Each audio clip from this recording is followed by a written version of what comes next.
జయశంకర్ భూపాలపల్లి జిల్లా అభివృద్ధికి 5 లక్షల కోట్లు కేటాయించాలని సిపిఎం పార్టీ జిల్లా కార్యదర్శి బంధు సాయిలు కేంద్ర రాష్ట్ర ప్రభుత్వాన్ని డిమాండ్ చేశారు.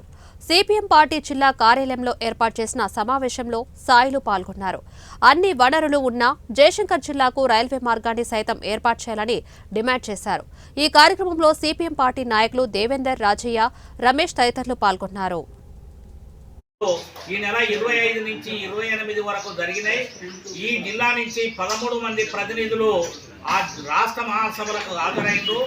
ఇలా జిల్లాలో ఉండే అటువంటి సమస్యలు, రాష్ట్రంలో ఉండే అటువంటి సమస్యలన్నింటినీ ఆ మహాసభలో చర్చించడం. ప్రధానంగా 49 తీర్మానాలని మా మహాసభ ఆమోదించింది.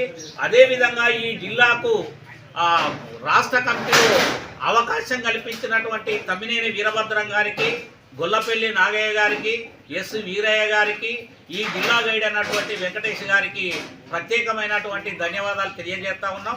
రాబోయే కాలంలో ఈ జిల్లా సమగ్ర అభివృద్ధి కోసం సమరశీల పోరాటాలు చేస్తామని చెప్పి తెలియజేస్తా ఉన్నాం. ఈ జిల్లా సమగ్రంగా అభివృద్ధి చెందాలంటే 5 లక్షల కోట్ల రూపాయలని తక్షణమే కేంద్ర ప్రభుత్వం ప్రకటించాలని డిమాండ్ చేస్తూ ఉన్నాం. రైల్వే మార్గాన్ని ఏర్పాటు చేయాలని కోరుతా ఉన్నాం. అదేవిధంగా ఇండ్ల పట్టాలు లేనటువంటి కాలనీలన్నిటికీ తక్షణమే ఇండ్ల పట్టాలు ఇవ్వాలని చెప్పి డిమాండ్ చేస్తూ ఉన్నాం. పాత ఎర్ర చెరువులో గుడిసెలేసినటువంటి పేదలందరికీ బేషరతుగా ఇంటి పట్టాలు ఇవ్వాలని కోరుతా ఉన్నాం. అదేవిధంగా జర్నలిస్టు మిత్రుల